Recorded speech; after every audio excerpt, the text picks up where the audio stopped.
Aí, pessoal, tá gravando então, né? Estamos aí em Direito Civil do quarto semestre, do dia 21 de setembro, né? E nós finalizamos toda a parte contratual, finalizamos nosso seminário, e agora a gente está dando início a uma nova parte da nossa matéria, que é responsabilidade civil.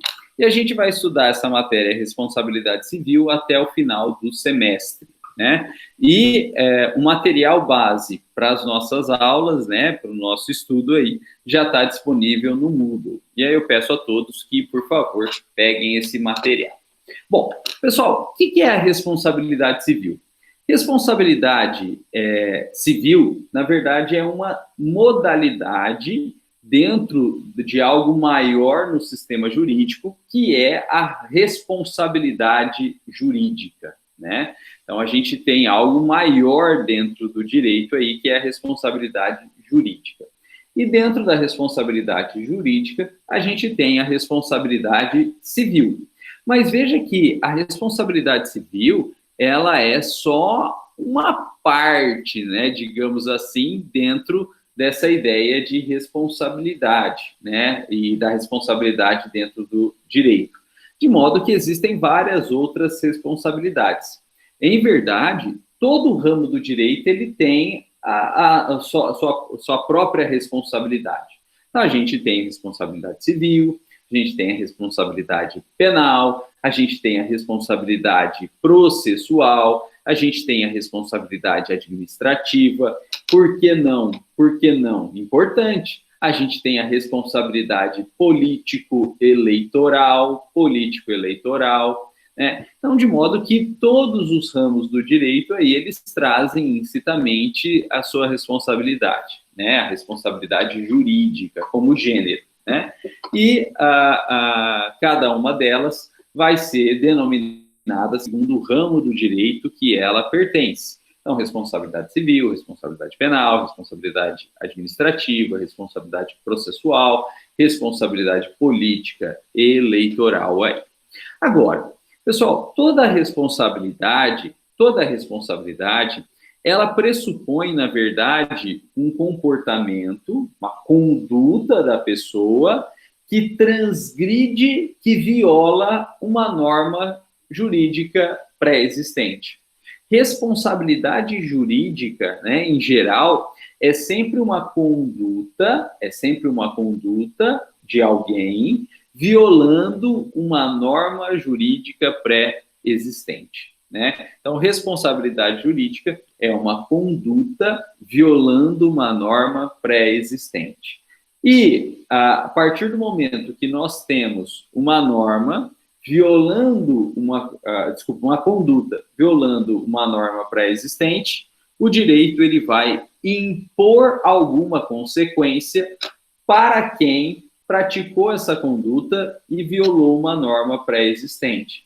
E essa consequência imposta pelo direito, é justamente a base da responsabilidade civil, né? A consequência imposta pelo direito, pela violação da norma, é justamente a base da responsabilidade jurídica. Aí.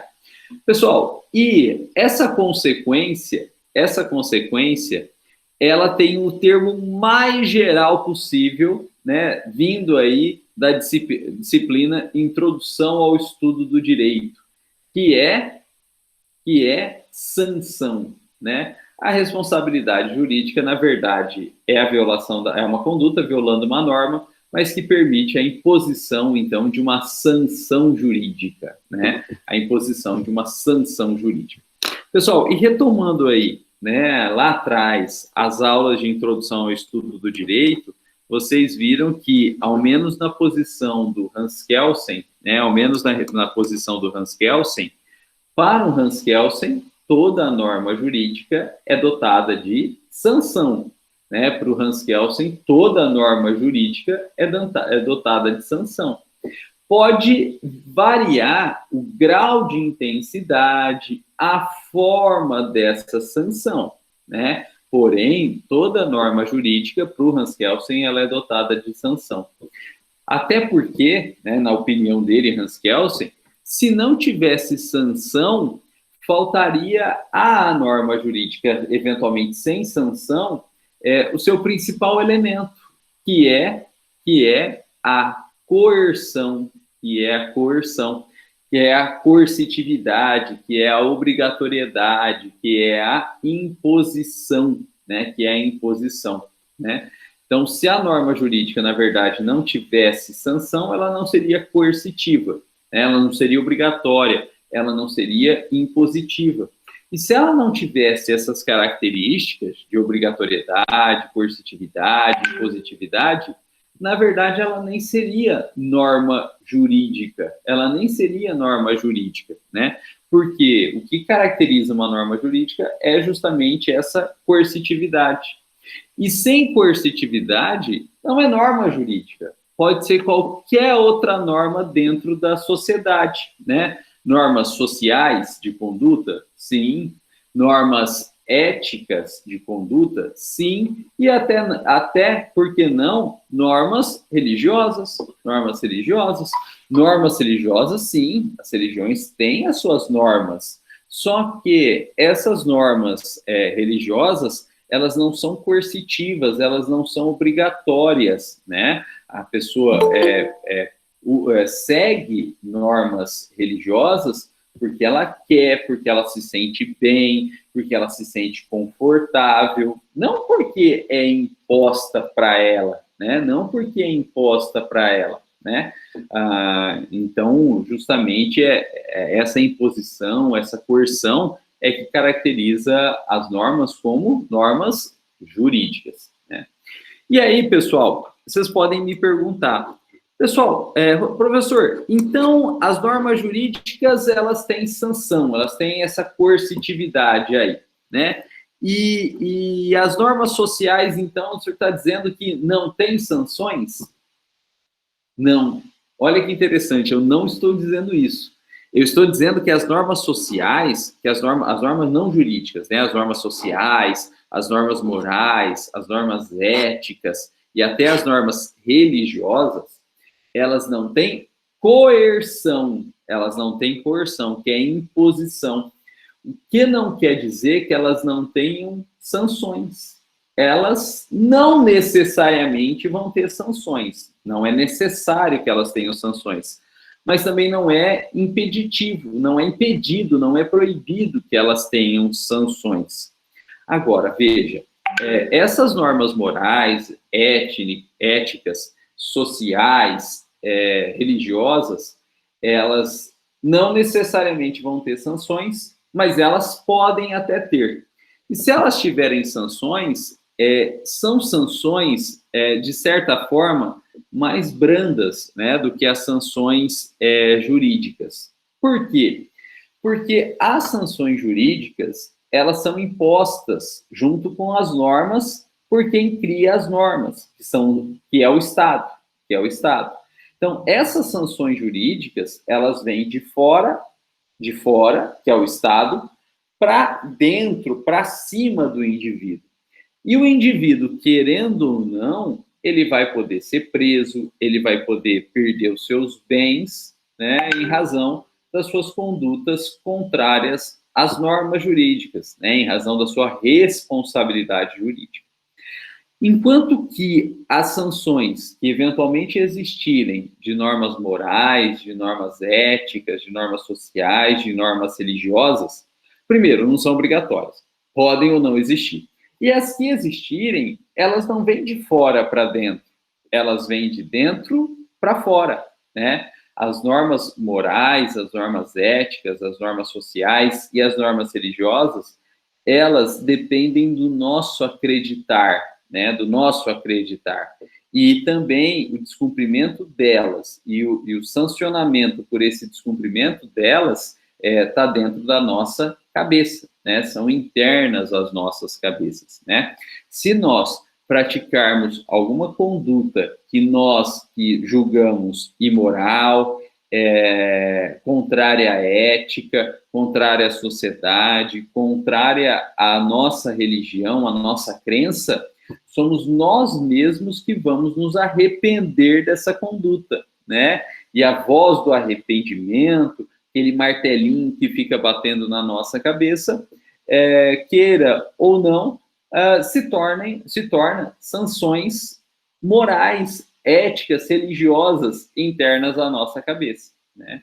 Agora, veja só, por que eu disse que pode ter sanção ou não? Porque só vai ter sanção se de fato a gente se arrepender, né? Se a gente se arrepender da nossa conduta moral, da nossa conduta ética, social, religiosa, né? Se a gente se arrepender do nosso comportamento contrário a essas normas, aí sim vai ter aquele martelinho, né? O peso de consciência. E a gente vai sofrer com isso. Né? Mas também se a gente não se arrepender aí, né? Se a gente não se arrepender, não vai ter sanção nenhuma, né? Se a gente não se arrepende, não tem sanção nenhuma, né?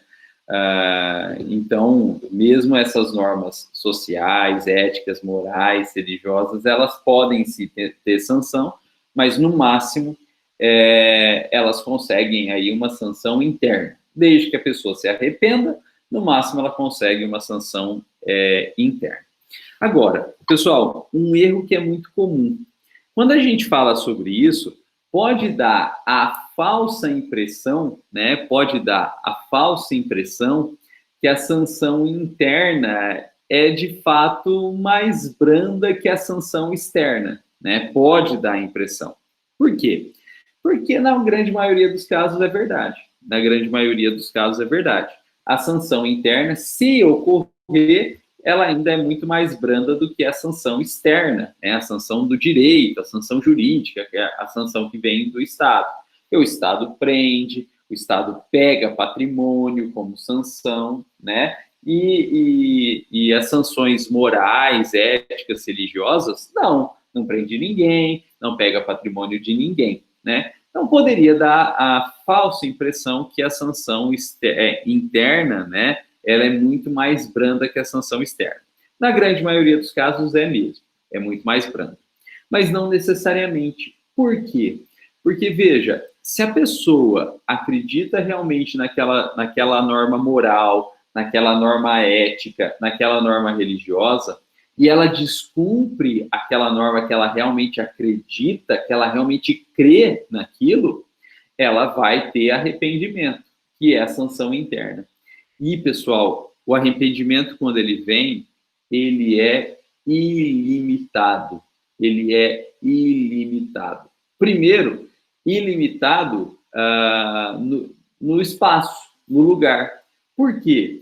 Porque não importa onde você esteja, se você está arrependido, aquele peso na consciência, aquele martelinho, vai estar junto com você. O preso só está preso quando ele está na cadeia, né? E o arrependido, ele está arrependido onde quer que ele esteja. Na cadeia, na casa dele, com a família dele, né? Às vezes resolve fazer um passeio, mas está lá passeando no meio da natureza exuberante, mas ele está arrependido também, e aquele martelinho está na cabeça dele, né? Claro, depende dele se arrepender, mas se ele tiver de fato arrependido, aquilo está com ele onde quer que ele esteja, né? A sanção moral, né, a sanção moral, religiosa, ela também é ilimitada no tempo. Veja só, pessoal, a sanção jurídica pode ser a mais grave possível, que é a pena privativa de liberdade, é o cerceamento de liberdade, é o confinamento de alguém. Mas uma hora acaba. Pode ser rápido, pode durar um pouco mais. No Brasil pode ser até 30 anos por unificação de pena. Mas, ainda que 30 anos seja um período muito longo, né? Eu, por exemplo, nem sei quanto tempo é 30 anos, não fiz 30 anos ainda, mentira, né? Ainda que seja um tempo muito longo, né? Você vê uma luz no túnel, uma luz no fim do túnel, né? Você tem uma luz no fim do túnel. Agora, a sanção moral, a sanção ética, não. Enquanto a pessoa estiver de fato arrependida e sofrendo com aquilo, ela está sim sendo sancionada, né? E dependendo desse grau de arrependimento da pessoa, ela não consegue ver essa luz no fim do túnel, né? Ela não consegue ver essa luz no fim do túnel. Isso é muito ruim, né? Isso é muito ruim, olha aí, né, a gente vivendo o Setembro Amarelo, né, de proteção aí de proibição ao suicídio, né? Então, a sanção moral, ela pode ser muito grave justamente por essa ilimitação temporal. A pessoa, às vezes, não consegue ver uma luz no fim do túnel, né? Então, a gente tem essa impressão que a sanção externa, ela é muito mais grave pela gravidade da própria sanção em si, né? O agir material da sanção em si, que é a prisão, que é a perda de bens. Mas a gente, se for analisar, de fato, a sanção moral, e ela ocorrendo, havendo um verdadeiro arrependimento, ela é muito mais grave que a própria sanção externa, né, a própria sanção jurídica, porque não tem limitação, a sanção moral não tem limitação nenhuma, nem no tempo e nem no espaço, né, nem no tempo e nem no espaço. E pode colocar em jogo até o nosso bem jurídico maior, que é a vida, né? Bom, pessoal, e para provar para vocês que a sanção interna, que essa sanção moral, que essa sanção ética, essa sanção religiosa, ela pode ser até mais grave que a sanção externa, que é a sanção do direito, que é a sanção jurídica, o próprio Código Penal reconhece essa gravidade da sanção interna, da sanção moral, quando ele cria a figura da isenção de pena no caso de homicídio, né? Isenção de pena no caso de homicídio. Se a pessoa até praticou um homicídio, né? A pessoa até praticou um homicídio, matou alguém, só que essa morte foi tão gravosa, tão sofrida para a pessoa que matou, que o juiz pode condenar essa pessoa, mas isentá-la de pena. O juiz diz que, olha, eu reconheço que você matou, eu te condeno, mas eu não imponho pena para você. Por que não? Porque a sanção moral, o sofrimento causado por ter matado o outro, já está sendo de tal modo grave o suficiente, de forma ilimitada no tempo e no espaço, que nem faz sentido mais punir formalmente, juridicamente, aquela determinada pessoa, que causou, sim, o homicídio, que foi, sim, condenado, né? Claro que isso não vai ser usado para todo e qualquer homicídio, mas, por exemplo, homicídios de membros da família, né? Homicídios culposos de membros da família, não dolosos, né? Dolosos aí não dá, né? Doloso a pessoa quis realmente matar e fez para matar. Aí não dá, aí a pessoa tem que ser punida também juridicamente, né? Mas homicídios culposos de membros da família, por exemplo, a pessoa está dirigindo, né? A pessoa está dirigindo e toda a sua família está dentro do carro, essa pessoa aí perde o controle ou por um excesso de velocidade acaba causando um acidente e quem está dirigindo sobrevive, mas todos os membros da família que estavam como passageiros morrem.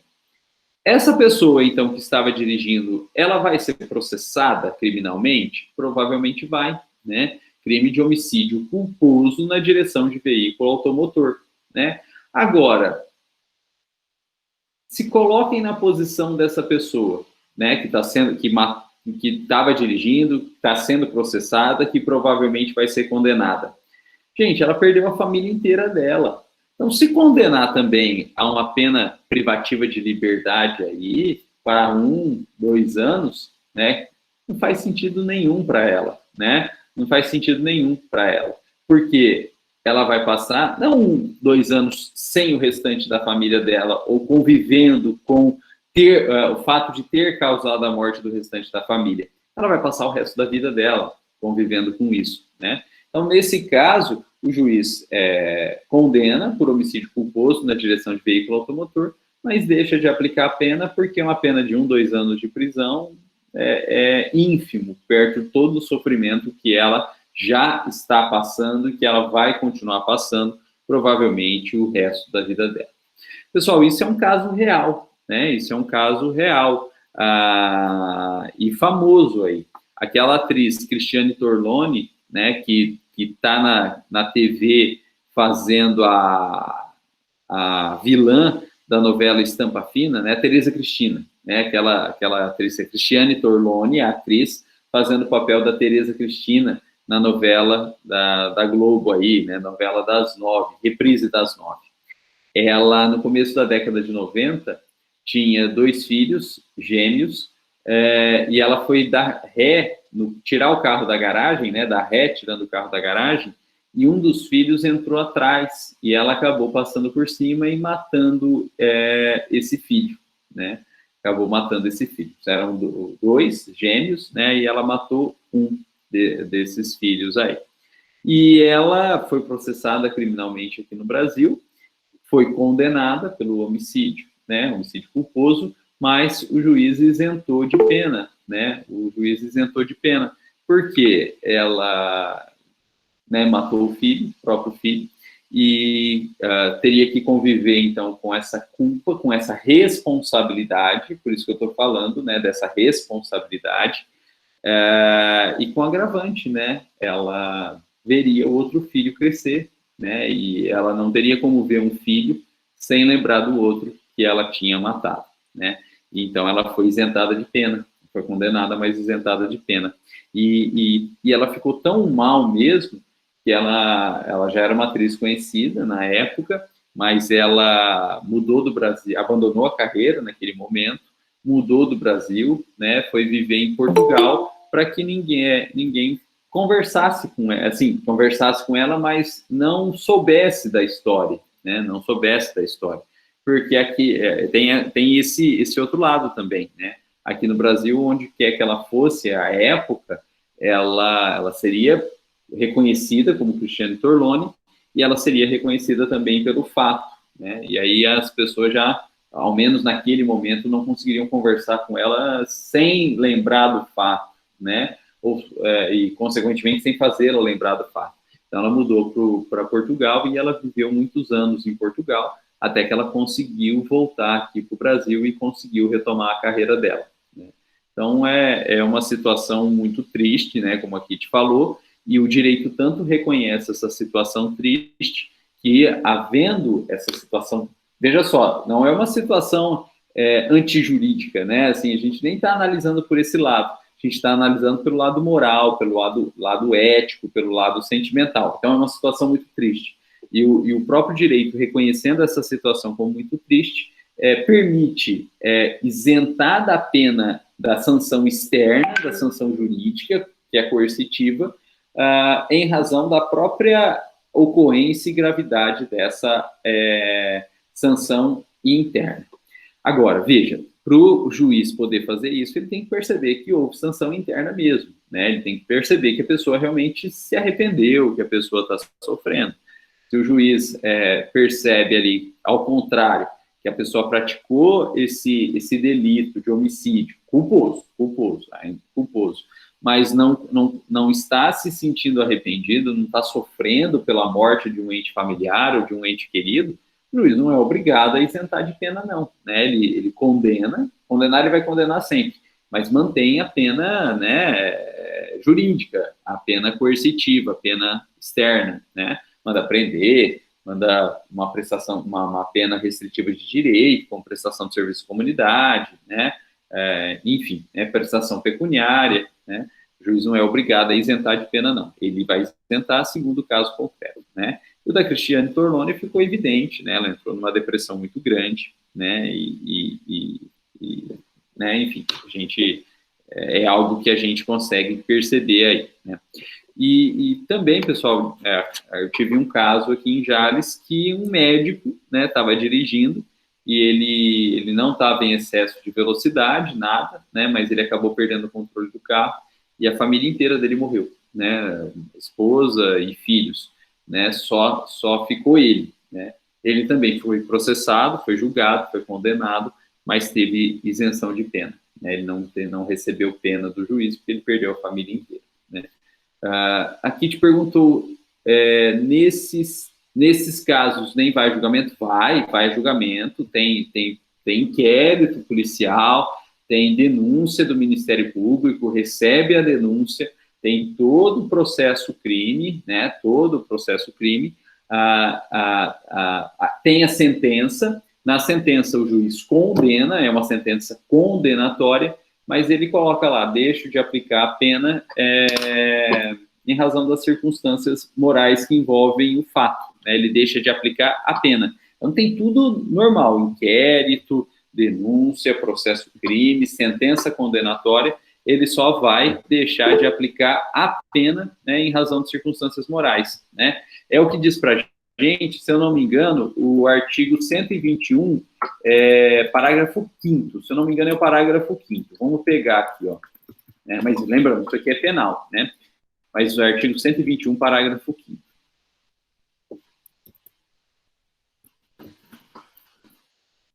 Aí, 121, não, no parágrafo 5º não é. Ah, não, esse é o 122. Aqui, é o parágrafo 5º, ó, pessoal, artigo 121 do Código Penal, 121 que fala do homicídio, parágrafo 5º, olha lá. Se, na hipótese de homicídio culposo, o juiz poderá deixar de aplicar a pena se as consequências da infração atingirem o próprio agente de forma tão grave que a sanção penal se torna desnecessária, né? Então, veja, o juiz poderá, é faculdade do juiz, ele não é obrigado, deixar de aplicar a pena. Então, a única coisa que não ocorre é a pena, é a sanção penal. Mas todo o resto, até chegar lá, acontece naturalmente. Inquérito, denúncia, processo e sentença condenatória. Mas aí ele coloca lá, deixo de aplicar a pena, né, porque as consequências da infração atingiram o próprio agente de forma tão grave que a sanção penal se torna desnecessária, né? Então, matou o filho, matou família, né? Aí não fica evidente. Veja, pessoal, pelo texto do código, não precisa necessariamente ser família, né? Eventualmente matou um amigo, aí, né? Matou uma amiga que era muito próxima, né? E desde que culposo. Eventualmente pode deixar de aplicar a pena também. Mas, sendo família a vítima, né, fica muito mais fácil de visualizar esse sofrimento interno, né? Em caso de família, fica muito mais fácil visualizar o sofrimento interno. Mas não precisa necessariamente, pelo texto do código, ser família, né? Um amigo muito próximo, uma amiga muito próxima também aí. E falando agora, me veio na cabeça aquele caso do homicídio, né? De duas, eu ia falar crianças, mas não são crianças, tecnicamente, né? Porque elas têm 14 anos, né? São adolescentes aí. Em Cuiabá, né? Em que uma amiga, então, aparentemente manuseando uma arma, né? A gente quer crer que tenha sido culposo, mas acabou atirando e atingindo e vindo a matar a outra amiga, também de 14 anos, né? Ela não cometeu crime, né? Nem que ela tenha agido culposamente, até dolosamente, ela não cometeu crime, ela cometeu, no máximo, aí, um ato infracional, né? Porque menor não pratica crime, menor é inimputável criminalmente, né? Ó, de novo aí, menor não tem responsabilidade penal, né? O menor aí, ele comete, tecnicamente, ato infracional, né? E, pessoal, tomem cuidado quando vocês forem falar de ato infracional, porque tem muita gente que fala que o ato infracional é o crime do menor, e tá errado, porque menor não pratica crime, menor não tem responsabilidade penal. Então, não tem como falar que o ato infracional é o crime do menor, porque menor não comete crime. Então, o que é ato infracional? Ato infracional é a prática por um adolescente, né, por um menor, de uma conduta tipificada como crime ou contravenção penal, né? Então, o ato infracional é a conduta, que a conduta é tipificada como crime ou contravenção penal. Mas o ato infracional não é o crime, não é a contravenção penal, né? Porque menor não comete crime, né? Nem contravenção penal. Ato infracional é a prática pelo menor da conduta tipificada como crime, né? Então, tomem cuidado aí. Eu já ouvi até advogado falando isso, né? Falando, o ato infracional é o crime do menor. Não é, porque menor não comete crime. Ato infracional é a prática da conduta, né, pelo menor, que essa conduta, sim, é tipificada como crime ou contravenção penal. Então, no caso das duas adolescentes lá, né, ainda que tenha sido culposo, né, ainda que tenha, se tenha sido, desde que tenha sido culposo, né, desde que tenha sido culposo, talvez não faça sentido processá-la por ato infracional, tudo bem, mas talvez não faça sentido puni-la por ato infracional, porque provavelmente a menor que sobreviveu vai levar, né, aquele peso de consciência para o resto da vida dela, né? Ela não vai ter uma vida isolada daquele ato, né? Tudo que ela for praticar daqui para frente, aquele ato provavelmente vai pesar na vida dela, né? Pessoal, e claro, veja só, a gente não pode punir uma pessoa eternamente, né? Por quê? Porque, no mínimo, as pessoas mudam, né? Se a gente punisse uma pessoa eternamente, o que a gente estaria punindo, na verdade, é o corpo, é o nome, né? É o corpo, é o nome. Porque, na verdade, a consciência muda ao longo do tempo, né? Então, essa ideia de sanções eternas aí, ou penas eternas, ela é complicado, porque se a pessoa não é a mesma, se a pessoa muda, e a gente quer que a pessoa evolua ao longo do tempo, né, talvez não faça sentido, né, punir eternamente aí. Pessoal, quantas coisas a gente praticou na nossa vida que a gente se arrependeu e a gente nunca mais voltou a praticar aquilo, né? A gente até evita algo do gênero, né? Porque a gente se arrependeu, a gente mudou, né? E se o Estado partisse de sanções eternas, o próprio Estado estaria reconhecendo que o ser humano não muda, né? O próprio Estado estaria reconhecendo aí que o ser humano não muda, que o ser humano não evolui, que é, no mínimo, um balde de água fria, porque, pelo que a gente espera, né, do ser humano, ou que o Estado deve agir através da educação, né, das regras morais, das regras éticas, da religião, e evoluir as pessoas, né? Então, é estranho essa ideia aí de que sanção eterna se as próprias pessoas não são eternas e se as próprias pessoas vão se modificando ao longo do tempo, né? Tem até aquela frase famosa, né, do Confúcio, né, que ninguém se banha duas vezes no mesmo rio, por dois motivos, né? Porque o rio muda, o rio está mudando a todo tempo e as pessoas também estão mudando a todo tempo. Então pode ser o mesmo corpo, né? Pode ser o mesmo nome, na verdade, mas não vai ser necessariamente a mesma pessoa. E nem é o mesmo corpo, né? Existe um cálculo aí que nossas células se renovam integralmente, né, em determinado período de tempo. Então a gente muda por completo, né? Bom, pessoal, mas vamos parar de filosofar e vamos voltar à nossa matéria propriamente dita aí. Mas eu quis dar uma filosofada, quis falar um pouquinho de responsabilidade, para ver, né, que a responsabilidade civil, a responsabilidade jurídica é algo inerente ao direito e, na verdade, é algo que vai até além do próprio direito, né? A gente tem responsabilidade também diante de normas morais, de normas éticas, de normas sociais, de normas religiosas aí, né?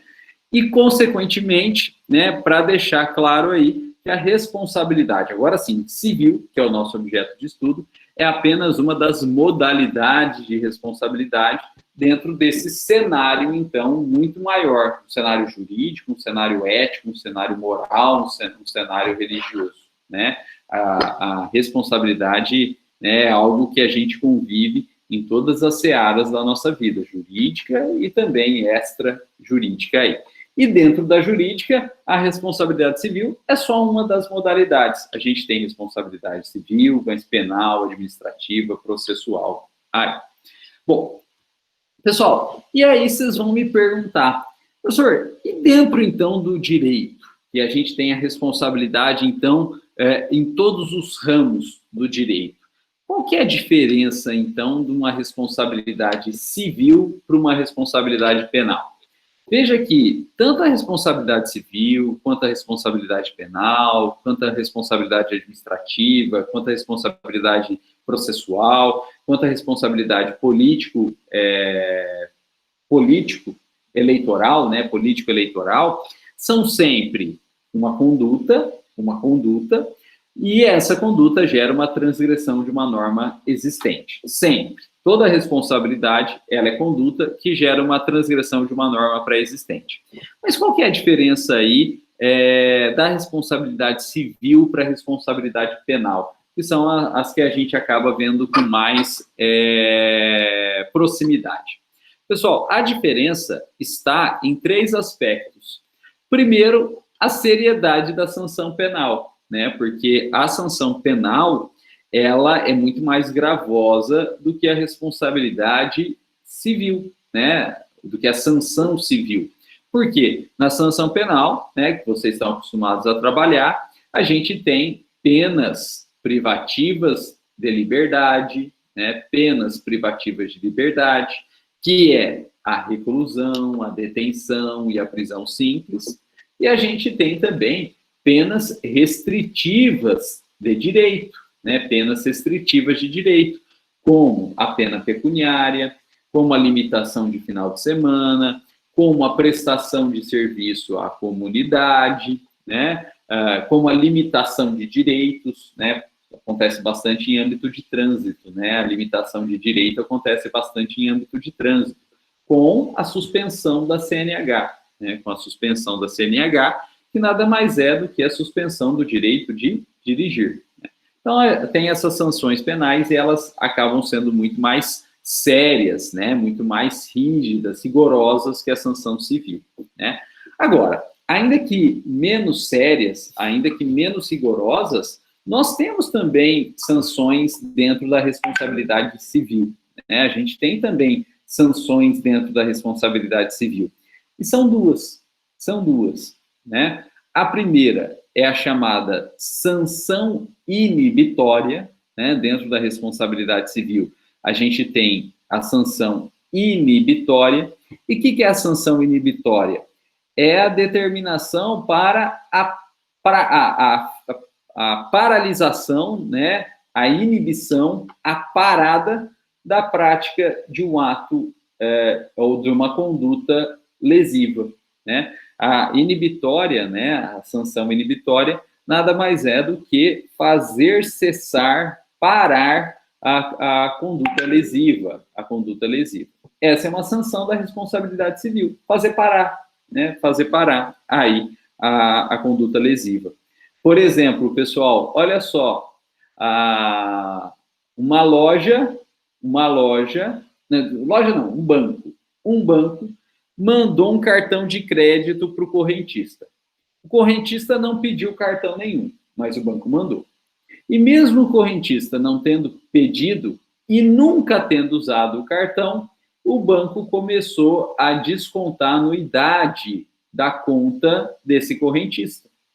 E o correntista, nem sabendo disso, não sabia que estava sendo descontado, até que em um determinado momento, a conta zerou. E o banco, não satisfeito, continuou descontando, e aí a conta foi ficando negativa, e ficando negativa começou a incidir encargos sobre essa conta, juros sobre o negativo, correção monetária, imposto. Por culpa de quem? Por conduta e culpa de quem? Do banco. O banco que enviou o cartão, o correntista não pegou. O correntista nunca usou, mas o banco começou a descontar a anuidade e não parou até negativar a conta dessa pessoa aí e gerar vários encargos. Pessoal, conduta do banco violando norma jurídica, gerando, então, responsabilidade. E o que é a primeira coisa que esse correntista tem que pedir ao banco? Que ele pare de descontar. Antes de devolver, o correntista tem que pedir para o banco para que ele pare de descontar, né? E se não parar de descontar, pode até devolver o que já foi descontado, mas se continuar descontando, não resolveu nada, porque vai ter que pagar de novo, né? Então, a primeira coisa é pedir para parar o desconto. Isso é um pedido, isso é uma sanção dentro da responsabilidade civil, que a gente chama de inibitória, sanção inibitória. Essa é a primeira sanção da responsabilidade civil. E aí, depois, vem a segunda sanção da responsabilidade civil, que aí todo mundo sabe, e aí todo mundo quer, inclusive, que é a devolução do dinheiro, de preferência em dobro, né? De preferência em dobro, aí, a devolução do dinheiro, né? De preferência em dobro. Então, que a gente chama de reparação ou indenização, né? Reparação ou indenização, né? Então, depois de ter feito cessar a conduta indevida, vem a segunda sanção do direito civil, da responsabilidade civil, que é a indenização, que é a reparação pelos prejuízos causados a. Pessoal, daqui a pouco a gente volta a isso, mas, no fundo, essas duas sanções de direito civil, que é a inibitória e a reparatória, inibitória e reparatória, elas podem ser reunidas na ideia de restabelecimento do status quo. A ideia da reparação civil, né, a ideia das sanções civis, é o restabelecimento do status quo. E se quiser falar, né, vai ficar um pleonasmo, né, mas tudo bem. Restabelecimento do status quo ante, né? Restabelecimento do status quo ante. O que é restabelecimento do status quo antes? Restabelecimento é voltar. Status quo é a situação. E ante, como era antes, né? Então, a responsabilidade civil, ela visa restabelecer como era antes da conduta lesiva, né? O que se quer na reparação civil, na responsabilidade civil, é restabelecer a situação fática como era antes da conduta lesiva, né? Responsabilidade civil aí, ela se esforça, então, para retomar, para restabelecer a situação fática como era antes da conduta lesiva. E para isso ela se vale, então, dessas duas sanções, né? A tutela inibitória, fazendo cessar, e a tutela reparatória, aí, né? Para indenizar os prejuízos causados, né? E se a gente conseguir, então, por exemplo, fazer com que o banco cesse os descontos indevidos e o banco, então, devolva o dinheiro, o correntista vai voltar a como ele era, né, a situação dele antes da própria conduta, né, antes dos próprios descontos indevidos pelo banco. É isso que a gente quer na reparação civil. Bom, pessoal, agora, claro, nem sempre é possível, né? Nem sempre é possível, mas a gente tenta chegar o mais próximo possível, né? Nem sempre é possível, mas a gente tenta chegar o mais próximo possível de como era a situação anterior. Bom, pessoal, segunda diferença da responsabilidade penal para a responsabilidade civil. Segunda diferença da responsabilidade penal para a responsabilidade civil. Pessoal, a responsabilidade penal, ela trabalha com tipos penais, né? A responsabilidade penal, ela trabalha com tipos penais, que vocês já estão estudando em direito penal, né? Vocês já estudaram o crime de homicídio, que está previsto no artigo 121, né? E ele é um tipo penal. Vocês já estudaram o tipo de lesão corporal, está no artigo 129. Vocês já estudaram aí o furto, o roubo, 155, 157. Já estudaram o estelionato, 171, né? Vocês viram que na sistemática penal, a gente sempre tem uma descrição de uma conduta, que, claro, afronta a norma jurídica, e logo abaixo a gente já tem uma pena, a sanção penal, né? Isso é conhecido, né, para quem lembra aí das aulas de introdução ao estudo do direito, quando estudaram Hans Kelsen, como preceito primário, que é a descrição da conduta, e preceito secundário, que é a sanção, que é a pena. E veja que vem um colado no direito penal, vem um colado no outro, né? Um colado no outro. O tipo penal, então, ele tem uma descrição de uma conduta, que é o preceito primário, e imediatamente ele já tem uma sanção, que é a pena, que é o preceito secundário. Isso, conduta por conduta, formando tipo por tipo, né?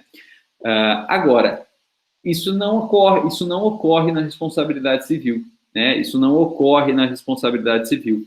Por quê? Na responsabilidade civil, a gente não chega a esse pormenor de ter tipos penais, com conduta e pena, imediatamente, né? Expressamente previsto e imediatamente.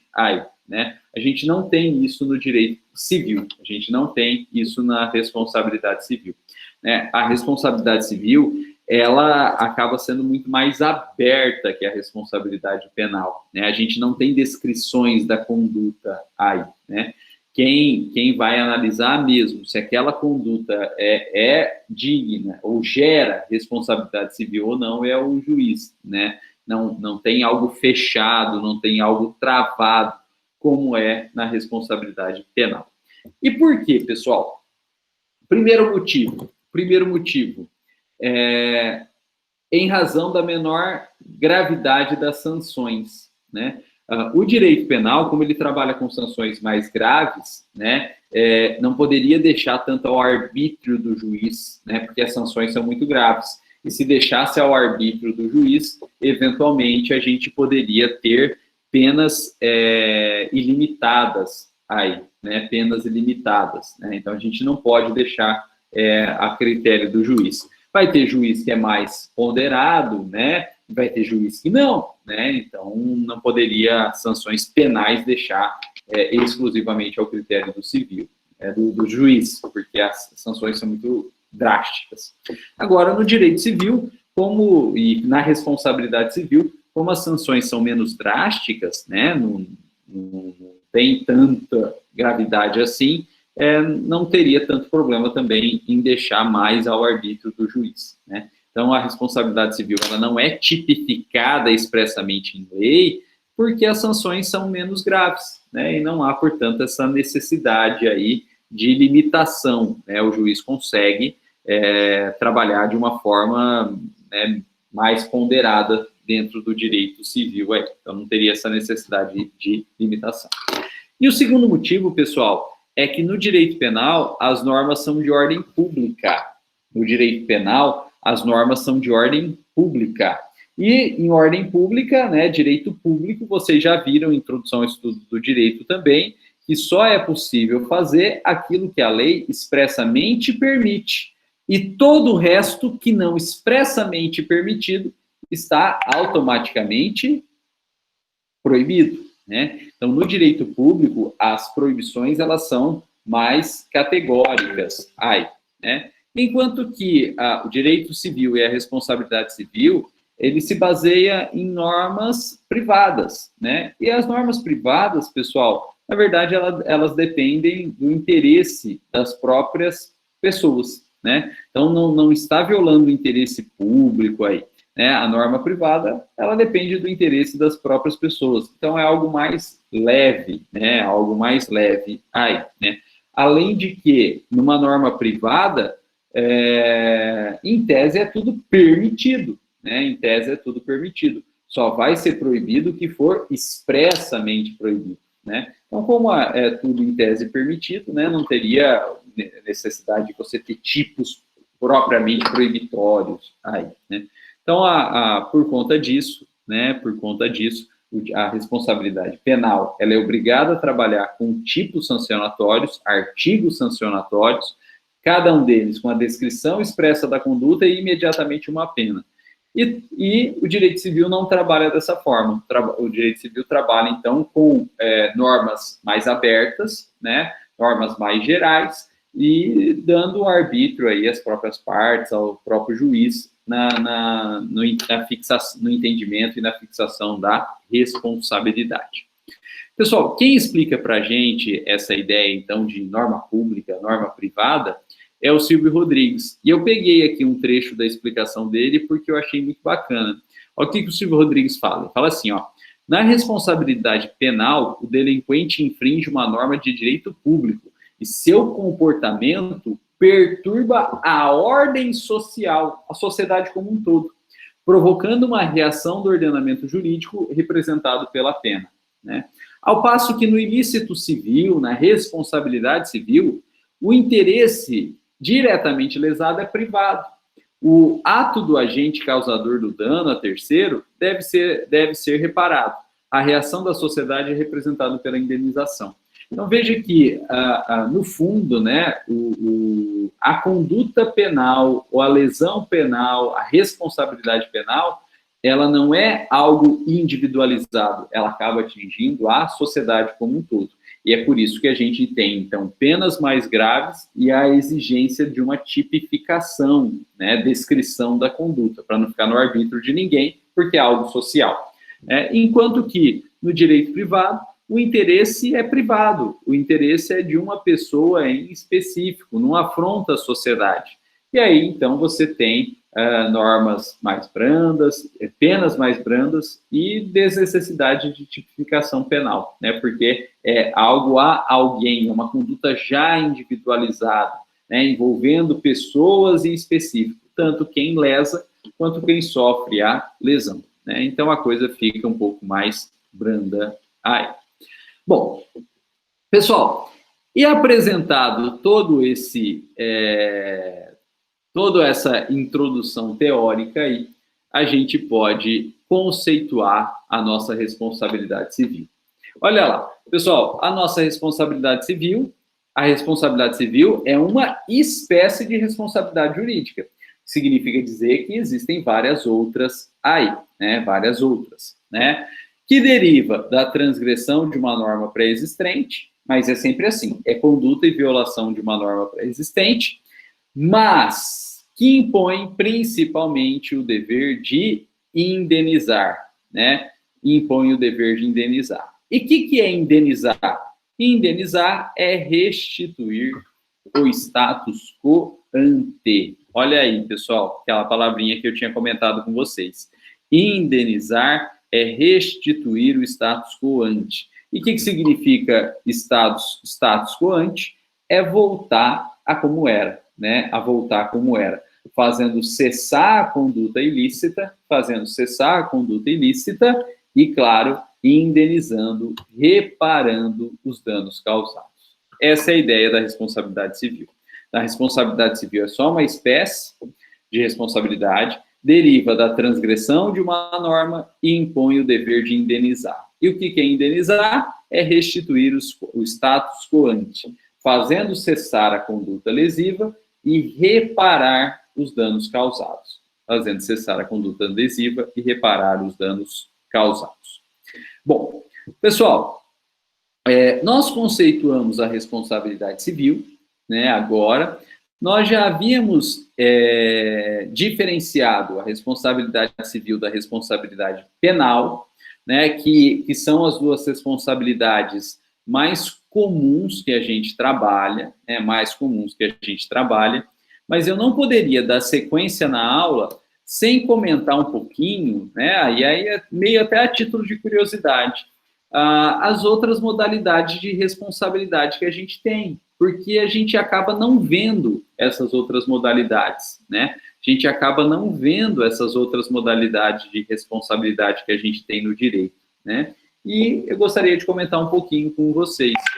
Começando aí pela responsabilidade processual, né? A gente não pode esquecer que a gente tem responsabilidade processual, a gente tem responsabilidade dentro do processo também, né?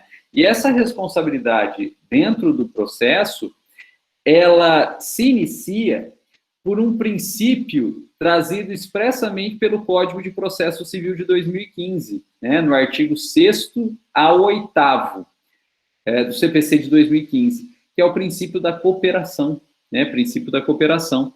Pessoal, as partes de um processo, elas estão lá litigando, mas o litígio deve ser em relação ao direito material que cada uma delas pleiteia dentro do processo.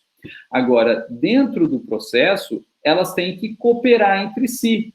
Claro, uma não vai dar de bandeja a prova para a outra, né? Porque aí a outra ganha ação, né? Não é isso, não é esse grau de cooperação. Mas as partes têm que agir de boa fé dentro do processo, tem que se ajudar mutuamente aí, né? Limitado, claro, né, ao direito material, ao litígio. Mas se não atingir diretamente o litígio, as partes têm que cooperar entre si. Por exemplo, uma parte precisa de um documento, mas não está conseguindo aquele documento, justifica que não está conseguindo aquele documento e pede um prazo maior. A outra parte não vai morrer por concordar com um prazo maior. Isso é cooperação. Isso é cooperação. Né? Por exemplo, a audiência presencial está marcada. Uma parte mora fora, né? Uma parte mora fora. A outra parte é da comarca, mas a parte adversa mora fora. O juiz pergunta se o advogado da parte que mora na comarca se incomoda de aguardar um pouquinho mais a chegada da outra parte. Não vai morrer por aguardar um pouquinho, princípio da cooperação, né? Então, as partes aí têm que cooperar entre si, né? As partes têm que cooperar entre si. Isso aí está dentro da ideia de responsabilidade penal. E também, pessoal, dentro da ideia de responsabilidade penal, não, responsabilidade processual. E também dentro dessa ideia de responsabilidade processual, a gente tem a famosa litigância de má-fé, né? As condutas que tipificam aí a chamada litigância de má-fé, previstas aí no artigo 79 do Código de Processo Penal, né? Então, por exemplo, se uma parte está agindo para alterar a verdade dos fatos, mais que prejudicar a outra parte, ela está prejudicando a própria credibilidade da justiça. O juiz pode condená-la, então, em litigância de má-fé, por tentar alterar a verdade dos fatos, né? Gente, uma observação importante. Nós não temos crime de perjúrio aqui no Brasil, né? Nos Estados Unidos a gente tem crime de perjúrio, aqui no Brasil não. Aqui no Brasil a gente tem, no máximo, crime de falso testemunho, que significa que a testemunha não pode mentir, não pode nem se calar, nem se calar. A testemunha não pode mentir, nem se calar. Agora, aqui no Brasil a gente não tem crime de perjúrio. Não quer dizer que a parte possa mentir, não quer dizer que a parte possa mentir. Quer dizer que se ela, a parte, mentir, ela não vai ser processada, né, pela mentira, né? Então, não quer dizer que a parte possa mentir. Se ela mentir, ela também não vai ser processada criminalmente. Nos Estados Unidos, não. Nos Estados Unidos existe o crime de perjúrio. Se a parte mente, o autor mente, o réu mente, inclusive criminalmente, olha só, inclusive criminalmente, o Estado pode processar essa parte que mentiu por perjúrio, né? Entendendo lá nos Estados Unidos que essa mentira coloca em afronta, né? Afronta a própria dignidade da justiça, né? Então, nos Estados Unidos, se um réu, processo penal, um réu mente, além do crime que ele já estava sendo processado, ele vai poder ser processado por perjúrio. Aqui no Brasil, não, né? Aqui no Brasil, a gente entende que, ainda mais no processo penal, o réu mentindo faz parte da ideia de ampla defesa, né? De defesa pessoal, né? De defesa pessoal dele. Então, a gente não tem essa sistemática. Mas, né, se a parte tentar alterar a verdade dos fatos, principalmente no processo civil, ela pode ter responsabilidade processual por litigância de má-fé. Outro caso, né, que gera responsabilidade processual, se a parte fica tomando medidas meramente protelatórias, né? Por exemplo, recursos que todo mundo sabe que não vai virar nada, mas a parte fica recorrendo de recursos que a gente sabe que não vai virar nada. Por quê? Porque enquanto tiver pendência de recurso, o processo não transita em julgado. E se não transita em julgado, não termina. E se não termina, a parte que em tese deveria ganhar, não ganha. Se a parte que em tese deveria ganhar não ganha, essa parte não pode fazer cumprimento de sentença e ela também não leva, né? Então acaba prejudicando a parte contrária, né? Se o juiz então percebe que uma parte ela está tomando várias medidas, mas são meramente protelatórias, só para ganhar tempo, o juiz pode condenar essa parte em litigância de má-fé, responsabilidade processual aí, né? Também, pessoal, prática de incidente infundado. Prática de incidente infundado também gera responsabilidade processual, né, e litigância de má-fé. Por exemplo, olha só, você já em processo, né, no quarto semestre, talvez ainda não, mas está quase.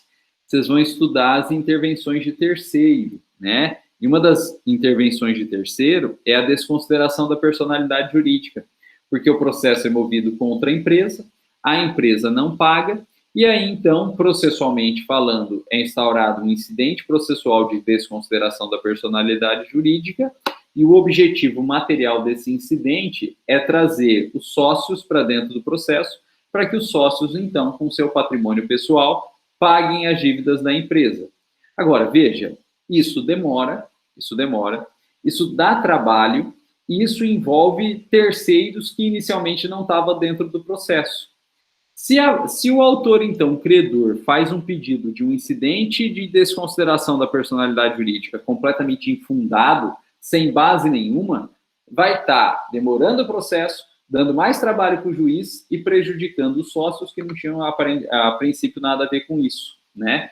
De modo que tem que pensar muito bem para mover um incidente desse, porque se for infundado, pode gerar responsabilidade processual com litigância de má-fé, né? Agora, ao contrário, se for fundado ou fundamentado, tem que ser mais que proposto, tem que ser julgado procedente e pegar patrimônio do sócio, mas desde que haja fundamento, Se for infundado, se não tiver fundamento, demora o processo, dá trabalho ao juiz e envolve terceiros que não tinham nada a ver com isso, então pode gerar responsabilidade processual por litigância de má-fé. Pessoal, e a pena processual é ou a nulidade do ato, né, ou a multa, O juiz pode condenar a multa, né, na litigância de má-fé, o juiz condena a multa, anula o ato e condena a multa.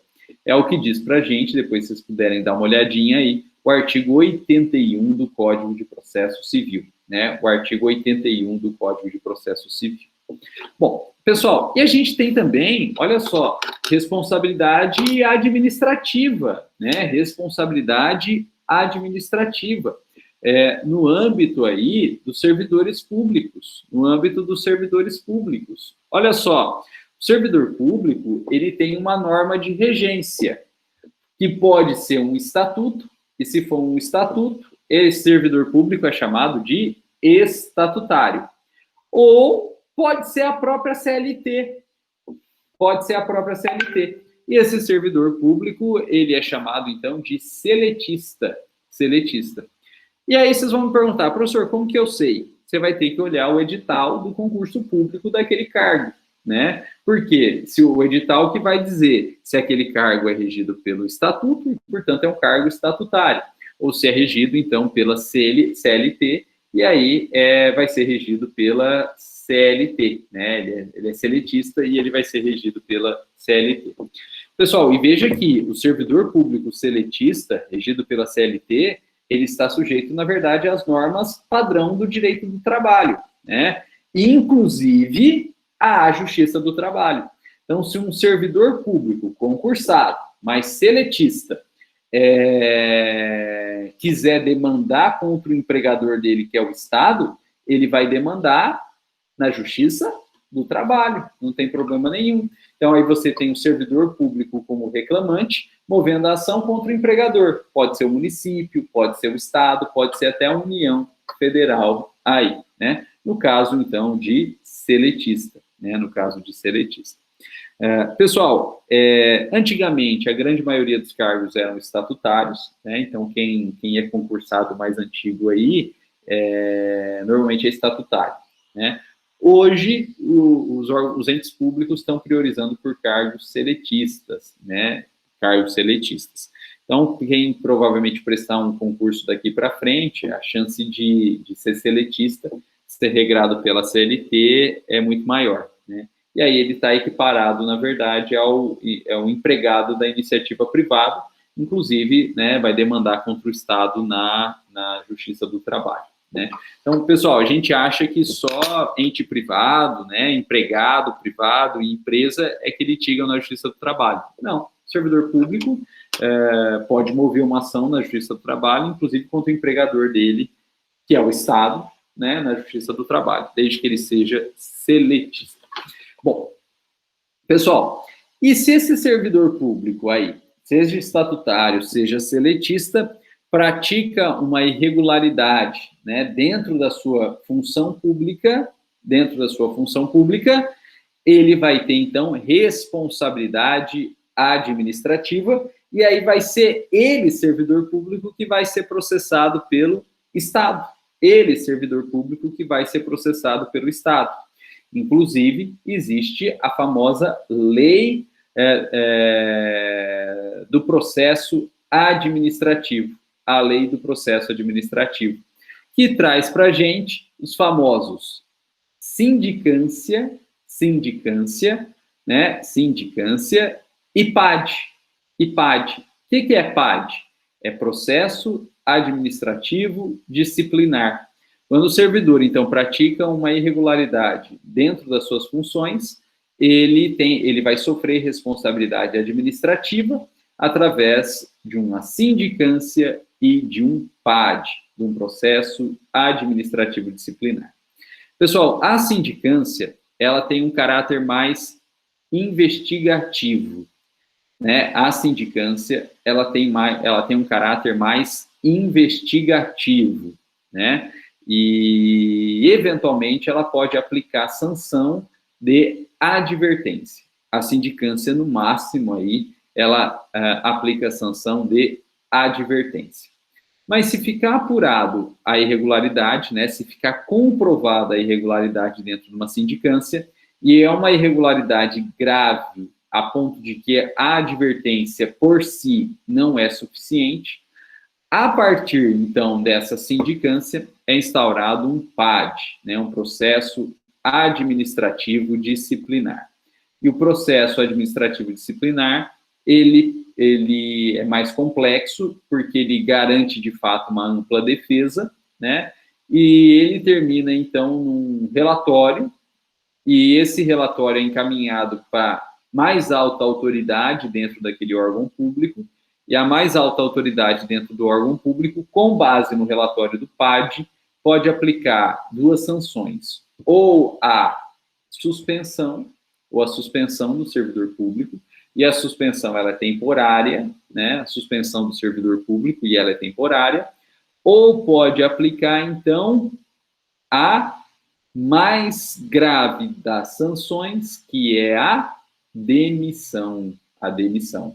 E se a coisa for muito séria mesmo, é uma demissão qualificada, que é chamada demissão a bem do serviço público. Essa é a mais grave de todas, né? E na demissão, a pessoa é cortada dos quadros da administração pública, né? Ela perde o cargo. E se for mais grave, que é a demissão a bem do serviço público, além de perder o cargo, ela ainda fica com essa mácula, né, dela ter sido ruim para o serviço público, né? Pessoal, tomem cuidado. Olha só, a pena da responsabilidade administrativa é a demissão. Muita gente que fala que a pessoa, o servidor público, foi exonerado. Meu Deus, o servidor público foi exonerado. Gente, exonerado ou exoneração não é pena, é vontade própria do servidor. Quando o servidor público quer sair voluntariamente da administração pública, ele pede a sua exoneração. E como é vontade dele, não é pena, não tem nada de ruim nisso. Por exemplo, o servidor público tinha um cargo público, mas ele prestou um outro concurso público e passou no concurso público que paga uma remuneração maior. Ele vai ter que ser exonerado do primeiro cargo para poder tomar posse do segundo cargo. Não tem prejuízo nenhum, né? Então, exoneração é vontade própria do servidor, né? E a gente escuta falar no dia a dia, nossa, aquele servidor foi processado, ele foi exonerado, coitado dele. Gente, se ele foi exonerado foi porque ele quis, né? Agora, se ele cometeu algo ilegal, se ele está sofrendo, então, responsabilidade administrativa, primeiro por uma sindicância e depois por um PAD, e ao final do PAD se concluiu da gravidade da conduta dele, ele vai ser demitido. Aí ele quer ficar, mas o Estado não quer mais ele lá dentro, né? Aí o Estado demite. Então, pessoal, tomem cuidado. Exoneração é voluntário do servidor, não tem problema nenhum, tem mácula nenhuma, tem prejuízo nenhum.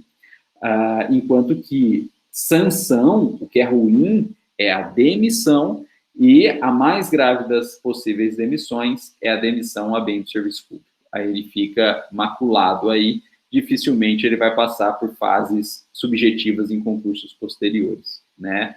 Pode até passar em fases objetivas, mas quando chega uma fase subjetiva, né, ele dificilmente vai passar se ele tiver essa mácula de demissão de prévia demissão a bem do serviço público. Bom, pessoal, essa é a responsabilidade administrativa, né? Agora, não esqueçam, dentro dessa responsabilidade administrativa, tem responsabilidade civil também, embutida. Dentro da responsabilidade administrativa, não esqueçam, a gente tem responsabilidade civil embutida também. Por quê? Porque se o servidor público cometeu uma irregularidade a ponto dele ser demitido, e essa irregularidade causou algum dano ao Estado, que a gente chama de erário público, além da demissão, esse servidor público vai ser condenado a indenizar o Estado, reparar o dano que ele causou ao Estado, né? Então, dentro da responsabilidade administrativa, a gente tem também embutida uma responsabilidade civil. Se o servidor público, então, causou dano ao erário, ele vai ser condenado a indenizar esse dano ao erário. Pessoal, só que, em regra, nem a sindicância, é claro, nem a sindicância, e nem o PAD, processo administrativo disciplinar, ele vai poder condenar responsabilidade civil, né? O PAD, no máximo, é responsabilidade administrativa, então, no máximo, chega a uma demissão a bem do serviço público, né? Mas não pode condenar a responsabilidade civil, né? Então, depois do PAD, né, e que apurou o dano ao erário, normalmente o Estado, o ente público, tem que entrar com uma ação de indenização judicial, uma ação judicial de indenização contra o servidor público, para ele, então, ser condenado à indenização. Mas pode, né, o servidor pode ser condenado a indenizar o Estado também. E para a gente terminar, antes da gente fazer um intervalinho, a última modalidade de responsabilidade aí, né, para a gente terminar o nosso panorama geral, é a responsabilidade político-eleitoral. E a maior pena da responsabilidade política eleitoral é o impeachment, né? O impeachment, ele é a pena de uma responsabilidade política eleitoral, né? Então, se alguém disputa um determinado cargo público, ganha, está exercendo esse cargo público e pratica uma conduta ilícita sob a ótica política, esse determinado agente público, ele pode sofrer, então, uma sanção de responsabilidade política, que é o impeachment. E o impeachment, aí, claro, ele tem todas as peculiaridades que vocês ou já estudaram, ou vão estudar em direito constitucional, mas a grande pena aí do impeachment é a perda do cargo e a perda de direitos políticos, né? O impeachment leva à perda do cargo e a perda dos direitos políticos, que significa dizer que a pessoa ela vai perder direitos políticos por um determinado período, né, de tempo, e ela não vai ter direitos políticos a exercer durante esse período de tempo. Significa que ela não vai poder votar, que é chamado de capacidade eleitoral ativa, ela não vai poder votar, que é a capacidade eleitoral ativa, e ela também não vai poder ser votada, né, se candidatar e ser votada, que é a capacidade eleitoral passiva, né, nem vota e nem é votado. Agora, pessoal, tomem cuidado, a responsabilidade política eleitoral, através do impeachment, com a perda de direitos políticos, ela gera, no máximo, perda de direitos políticos, né, que é diferente de cassação de direitos políticos. Cassação não existe. Cassação de direitos políticos não existe. O que existe é perda de direito político. E qual que é a diferença? A cassação de direito político que não existe, se existisse, ela seria algo eterno. Quer dizer, a pessoa nunca mais teria direitos políticos. Nunca mais teria direitos políticos. E isso a gente não admite. Isso é proibido pela Constituição Federal no artigo 15. Isso é proibido pela Constituição Federal no artigo 15. Não existe cassação de direitos políticos, né? E se tivesse, a cassação se caracteriza por ser algo eterno. Nunca mais teria direito político. Não. O que a gente tem no direito brasileiro é suspensão ou perda de direito político, né? Suspensão ou perda de direito político. Na suspensão, se mantém direito político. O exercício dele é que fica restrito, né? Na suspensão, se mantém o direito político, mas o exercício dele que fica restrito. É o caso de presos, né? Caso de preso. Por quê? Porque o preso, ele pode votar, mas ele não pode ser votado, ele não pode se candidatar. Não tem como o preso ser candidato a um cargo político. O preso vai ser vereador, o preso vai ser deputado, o preso vai ser prefeito, governador. Ele tem que estar solto para exercer esses cargos, né? Então, o preso não pode ser votado, né? O preso não pode se candidatar e ser votado. Mas o preso pode votar, né? Então, nas cadeias, né, nos estabelecimentos prisionais, nos dias de votação, tem votação também, né? O preso não se candidata, mas ele pode votar. Ele está com seus direitos políticos suspensos, né? O exercício dele, na verdade, é que está suspenso, né? E a perda não está sem direito político, então não pode votar nem ser votado. Teve perda, não pode votar e nem ser votado. Mas é temporário, né? Depois de um determinado período de tempo, que varia da gravidade da conduta praticada, né? 3, 5, 8 anos, normalmente é 3, 5, 8 anos, né, de suspensão de direitos políticos, está na lei de improbidade administrativa, né, isso é previsão da lei de improbidade administrativa, artigo 9, 10, 11 e 12 da lei de improbidade administrativa, 3, 5 ou 8 anos, passado esse período, recupera os direitos políticos, e aí vai poder votar, vai poder se candidatar, vai poder ser votado, né.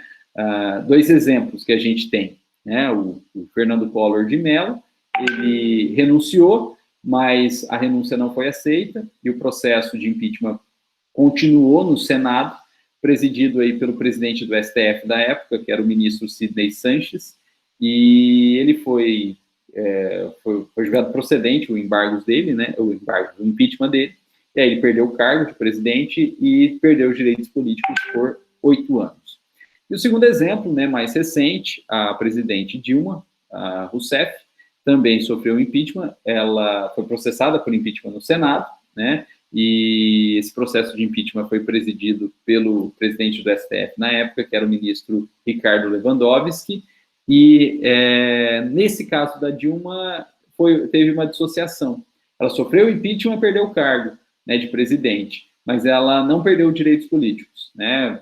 Houve uma votação, no mínimo, estranha, e ela não perdeu os direitos políticos. Fernando Collor perdeu os dois, cargo e direitos políticos por 8 anos. Ficou impedido de votar e ficou inelegível por 8 anos. Depois, ele recuperou e se candidatou, foi deputado, foi senador por Alagoas, se eu não me engano.